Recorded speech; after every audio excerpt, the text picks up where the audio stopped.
I'm so excited to see what you all have achieved in the last few years. Your growth has been incredible, and I'm grateful for all of your hard work and sacrifice.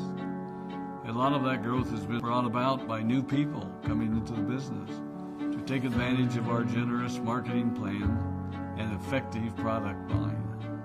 So I thought I would take just a moment of your time to share with you a little bit about where Forever came from and where Forever is going.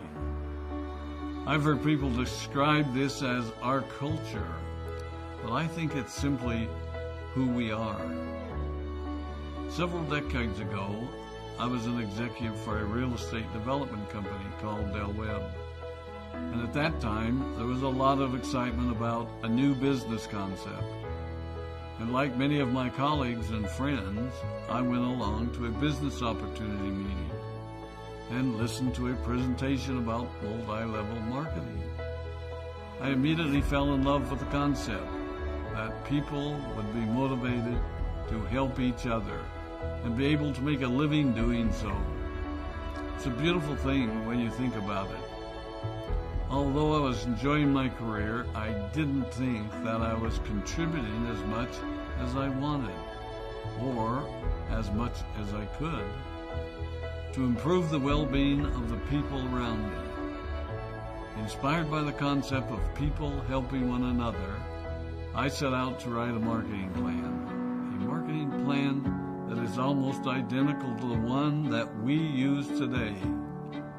As I developed it, I had two goals. One was to pay the highest bonuses possible and still be able to run a company effectively. Two, to build a plan that would motivate and encourage people to keep working. I wanted a plan to reward those that remain active and engaged. I love the concept of a royalty income. However, I believe that it's good for our souls to work hard. People who work hard are happier. Of course, if you work hard, you should play hard. And that was one of my motivational factors in starting Forever Resorts.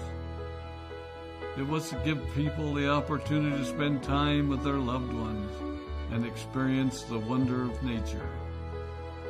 Next time we're together, maybe I can tell you more about my passion for our resorts, our rare animals, and spectacular natural resources. So, with the marketing plan prepared, I needed to find a product. And we searched around and looked at different opportunities. I was passionate about finding something that was effective, consumable, and that we knew would not be a fad. During my search, I met a group of doctors who had developed a method of stabilizing aloe vera. They convinced me of its efficacy, and we began testing the product, and were amazed by the results. We were in business. We had a fair and balanced marketing plan, a consumable, effective product, and the third ingredient, an absolute conviction that we could make a difference in the lives of the people around us. And while it might have been a bit presumptuous, we honestly believed that we could make a difference in the world. We put in generous return policies, customer service incentives, and began to build this business based on the principle of being nice to one another and helping others. The success was incredible, and we grew rapidly until Christmas of 1982. I was sitting at home with the family, and the phone rang. They informed me that there had been a freeze at our aloe plantations in Texas, and that all of our aloe was destroyed. I immediately went to the airport and flew to South Texas to see what we could do. I hoped and prayed that when I arrived, what I saw would be better than the news I'd received. But that wasn't to be the case.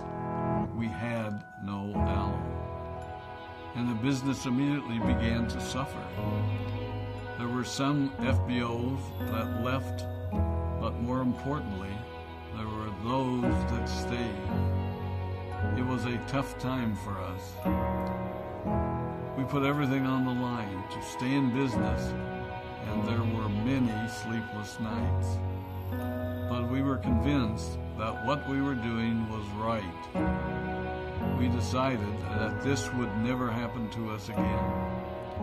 We flew out to the Dominican Republic and purchased as much land as we could and began planting aloe in one of the safest weather zones in the world. In addition to the acres of plantations in the Dominican Republic, we now have plantations in Mexico and South Texas. It was a tough lesson to learn. But during the tough times, we became stronger and we grew the most. We grow roots that strengthen us and help us to overcome the challenges and obstacles that life throws at us. I have learned that solid principles and core beliefs do not have a sell-by date. It is never old-fashioned or out of style to be nice to each other, to honor your commitments, and to treat people how you would wish to be treated. I recognize that many of you might not have heard about our beginnings, as you are new in the company. I am thrilled that you're part of our Forever family, but I ask you to be mindful of the foundation upon which this company has been built. Forever was built on the principles of paying the highest bonuses possible, providing the most effective and highest quality of product, and empowering people to serve one another. There are no shortcuts to success in our business. Of course, the speed at which we reach certain levels may vary, but the fundamental principles remain unchanged and will remain unchanged as we continue our journey over the next 4 decades and longer. There will be times when a pathway will open up to you that will tempt you to take a shortcut, to buy a little more product than you may need, to make a purchase in someone else's name, or other ways in which we are tempted to give up what we want most for what we want now. Never forget that you're a part of something special, a business that has been built upon taking the road less traveled. It may not be as fast and as shiny as you might want it to be, but take it from me, the road less traveled is more rich, more wonderful, more fulfilling, and more lasting than you can ever imagine. We love you, we appreciate you, we are proud of you. My name is Rex Mon, and I